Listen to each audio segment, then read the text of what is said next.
Bonjour, au programme cette semaine, l'accord entre les ministres français et belges de l'Intérieur, un nouveau local pour le consulat honoraire de France à Liège, l'acquittement d'un comptable belge et de 2 entrepreneurs français.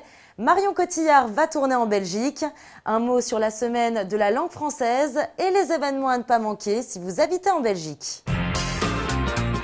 Lundi 25 février, les ministres français et belges de l'Intérieur Manuel Valls et Joël Milquet ont conclu un accord pour renforcer la coopération dans la lutte contre la criminalité transfrontalière. Cet accord permettra notamment aux forces de police de ces 2 pays d'intervenir des 2 côtés de la frontière.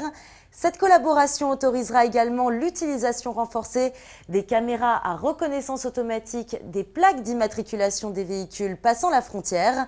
Le nouvel accord sera formellement signé le 18 mars à Tournai par les ministres et concernera la totalité du territoire de la Belgique et 9 départements français.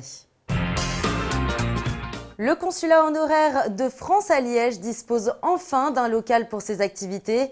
Les Français n'avaient plus d'infrastructure depuis l'été 2011. C'est en juillet 2012 que le directeur général de l'Orchestre Philharmonique de Liège, Jean-Pierre Rousseau, a été désigné pour être le consul honoraire de France dans la ville belge. En plus d'apporter de l'aide à ses concitoyens de Liège, Jean-Pierre Rousseau fixera un agenda de permanence, un mode de communication via Internet et une ligne téléphonique. Le local du consulat honoraire se situe à l'étage de la Maison de la Presse, 19 rue Haute-Sauvenière. La première permanence du consul honoraire dans ces nouveaux locaux aura lieu le lundi 11 mars prochain. En attendant, Jean-Pierre Rousseau est joignable via l'adresse mail qui s'affiche en bas de votre écran.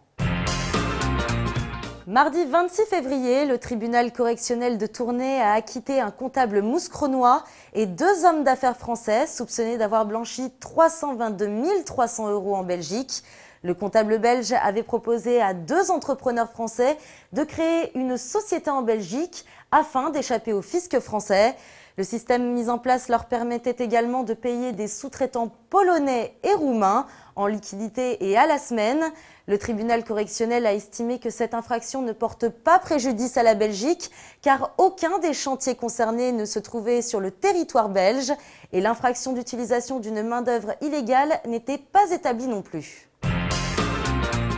Lundi 25 février, la société française de production Archipel 35 a annoncé que Marion Cotillard sera à l'affiche du prochain film des réalisateurs belges Jean-Pierre et Luc Dardenne.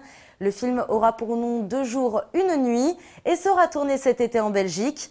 Marion Cotillard y incarnera Sandra, une jeune femme qui n'a qu'un week-end pour aller voir ses collègues et les convaincre de renoncer à leur prime pour qu'elle puisse garder son travail. Les frères Dardenne n'en sont pas à leur coup d'essai. Ils ont déjà obtenu 2 palmes d'or à Cannes pour L'Enfant et pour Rosetta. Pour célébrer la semaine de la langue française du 16 au 24 mars 2013, un concours est de nouveau organisé. Il consiste à réaliser en vidéo un texte en chanson ou en slam comprenant les 10 mots de la francophonie 2013, 10 mots qui ont été adoptés comme un accord entre partenaires francophones. Les productions doivent être envoyées avant le 31 mars 2013, récompense à la clé. Pour découvrir les 10 mots et s'inscrire au concours, rendez-vous sur le www.alliancefr.be. Les événements à ne pas manquer si vous résidez en Belgique. Au cinéma cette semaine, venez découvrir le film Vive la France. C'est le très déluré Michael Youn qui a réalisé cette comédie et qui partage également l'affiche avec José Garcia. Le film raconte l'histoire des aventures de 2 bergers, Muzafar et Férouz. Afin de faire connaître le pays du Taboulistan sur la scène internationale, le fils du président Tabouli décide de se lancer dans le terrorisme publicitaire et de confier à Muzafar et Férouz la mission de leur vie, détruire la Tour Eiffel. Toutes les informations sur le film au www.cinebelle.be. À Scarbeck, le 8 et 9 mars, au Halles, venez assister au spectacle L'Art de la Fugue. Ce spectacle, mis en scène par le français Johan Bourgeois, est une sorte de cirque à la frontière de la danse. Plus de renseignements sur le www.halles.be. À Bruxelles, le 14 mars prochain, au Centre culturel de Woluwe-Saint-Pierre, le comte de Boudherbala vous attend pour vous présenter son tout nouveau spectacle. Vous pouvez découvrir son univers sur son site www.lecomtedeboudherbala.com et acheter vos places sur le www.whall.be. À la semaine prochaine.